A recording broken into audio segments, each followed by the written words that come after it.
రాబోయే ఎన్నికల్లో ఏలూరు జిల్లా చింతలపూడి నియోజకవర్గంలో టీడీపీ విజయ ఢంకా మోగిస్తుందని చింతలపూడి నియోజకవర్గ ఉమ్మడి అభ్యర్థి సొంగ రోషన్ అన్నారు. తనపై నమ్మకంతో చింతలపూడి నియోజకవర్గ టీడీపీ జనసేన అభ్యర్థిగా ప్రకటించిన అధిష్టానానికి కృతజ్ఞతలు తెలియజేశారు. గత 5 ఏళ్లలో చింతలపూడి నియోజకవర్గంలో అభివృద్ధి శూన్యమని సొంగ రోషన్ విమర్శించారు. రాబోయే ఎన్నికల్లో జనసేన క్యాడర్ను కలుపుకుంటూ విజయాన్ని సాధిస్తామంటున్న చింతలపూడి నియోజకవర్గ ఉమ్మడి అభ్యర్థి రోషన్తో మా correspondent Murali face to face. Eluru జిల్లాకు సంబంధించి చింతలపూడి నియోజకవర్గ అభ్యర్థిగా సొంగ రోషన్ని నియమించారు. దీనికి సంబంధించి మనతో మాట్లాడడానికి సొంగ రోషన్ కుమార్ గారు ఉన్నారు. చెప్పండి సార్, చింతలపూడి తెలుగుదేశం అభ్యర్థిగా మిమ్మల్ని నియమించడం పట్ల రాజనీతి తరఫున మీకు శుభాకాంక్షలు తెలియజేస్తున్నాం.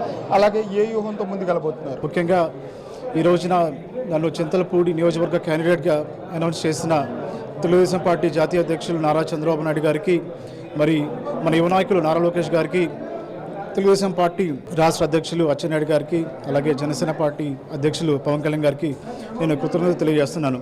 ఫస్ట్ టైం ఇది హిస్టరీలో ఒక చింతలపూడి ఎస్సీ రిజర్వ్ కాన్స్టిట్యుయెన్సీ అయిన తర్వాత ఫస్ట్ లిస్ట్లో రావడం ఇది ఒక మంచి పరిణామం. సో దీన్ని బట్టి చెప్పచ్చు, చంద్రబాబు నాయుడు గారు కానీ పవన్ కళ్యాణ్ గారు కానీ మరి ఎస్సీల పట్ల ఎంత ప్రేమ ఉంది, అలాగే వాళ్ళని అభివృద్ధిలోకి ఎలా తీసుకున్న విషయం ఇది ఈ రోజున ఇది అప్రూవ్ అవుతుంది. తెలుగుదేశం తరఫున ఎంతోమంది అభ్యర్థులు పోటీ పడ్డారు, వారిని కాదని మీకు ఇచ్చారు. ఈ సందర్భంలో వారిని ఎలా కలుపుకుని ముందుకెళ్ళబోతున్నారు?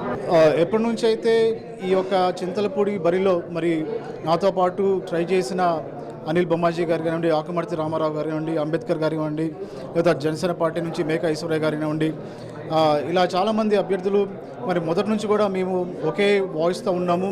ఎవరికి వచ్చినా కూడా మనం కలిసి పనిచేద్దామనే దాంతో ఉన్నాము.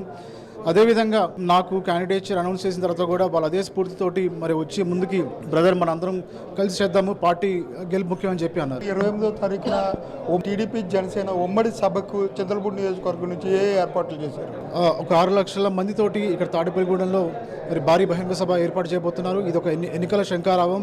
క్యాండిడేట్స్ని అనౌన్స్ చేసిన తర్వాత ఎన్నికల శంఖారావంగా ఈ మీటింగ్ని చేయబోతున్నారు. మరి చింతలపూడి నుంచి 4 మండలాల నుంచి మేము పెద్దలతో మాట్లాడి మరి అక్కడ కార్యకర్తలతో మాట్లాడి ఏ విధంగా మరి ప్రజలకి మరి కావాల్సిన అవసరాలు అలాగే ట్రాన్స్పోర్టేషన్ అన్నీ కూడా చూసి మేము భారీగా తరలిస్తామని చెప్తున్నాను. చింతలపూడి నియోజకవర్గానికి సొంగ రోషన్ని అభ్యర్థిగా నియమించినందుకు అటు చంద్రబాబు నాయుడు గారు కానివ్వండి, ఇటు పవన్ కళ్యాణ్ గారు కూడా కృతజ్ఞతలు తెలుపుతూ కూడా రేపు 28వ తారీఖున జరగబోయే సభకు వేలాది మంది చింతలపూడి నియోజకవర్గం నుంచి తీసుకొచ్చి ఈ సభను కూడా జయప్రదం చేస్తానని చెప్పి సొంగ రోషన్ కుమార్ చెప్పే పరిస్థితులు అయితే ఇక్కడ కనపడుతున్నాయి.